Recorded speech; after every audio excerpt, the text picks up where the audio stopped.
નમસ્કાર દર્શક મિત્રો, આપ જોઈ રહ્યા છો ગુજરાત ન્યૂઝ 86। અવનવા સમાચાર મેળવવા માટે આપ અમારી ચેનલને લાઈક કરો, શેર કરો અને સબસ્ક્રાઇબ કરો।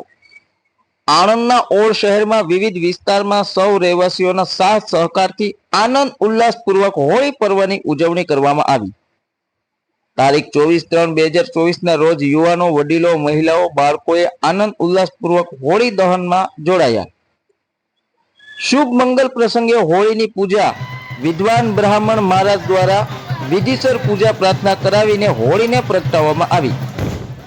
કથા મુજબ હિરણ્યકશ્યપ નામે રાજા જાણે દૈત્યનો અવતાર હતો, પરંતુ કાદવમાં કમળ। તેનો પુત્ર પ્રભુ ભક્ત પ્રહલાદ હતો। પિતા ભગવાનના વિરોધી હતા, પુત્ર ભગવાનનો પરમ ભક્ત હતો। બંને પોતાની જીત પર અડગ હતા। પિતાએ પુત્રની જીદ ન છોડાવી શકતા।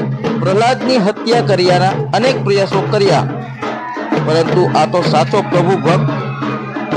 બહેન હોલિકાની મદદથી હિરણ્યકશ્યપે પ્રહલાદને સળગાવવામાં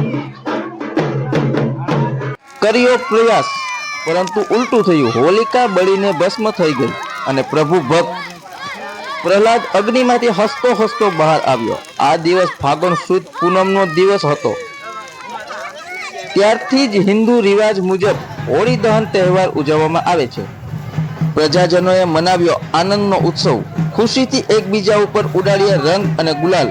બસ કહેવાય છે કે ત્યારથી ફાગણ સુદ પૂનમના દિવસને હોળી તરીકે અને ફાગણ વદ પડવાના દિવસને ધૂળેટી તરીકે રંગે ચંગે અબલા વૃદ્ધ સો હોશે હોશે ઉજવે છે। ધન્યવાદ। અહેવાલ દિલીપભાઈ એસ પટેલ, ઓળ, આણંદ।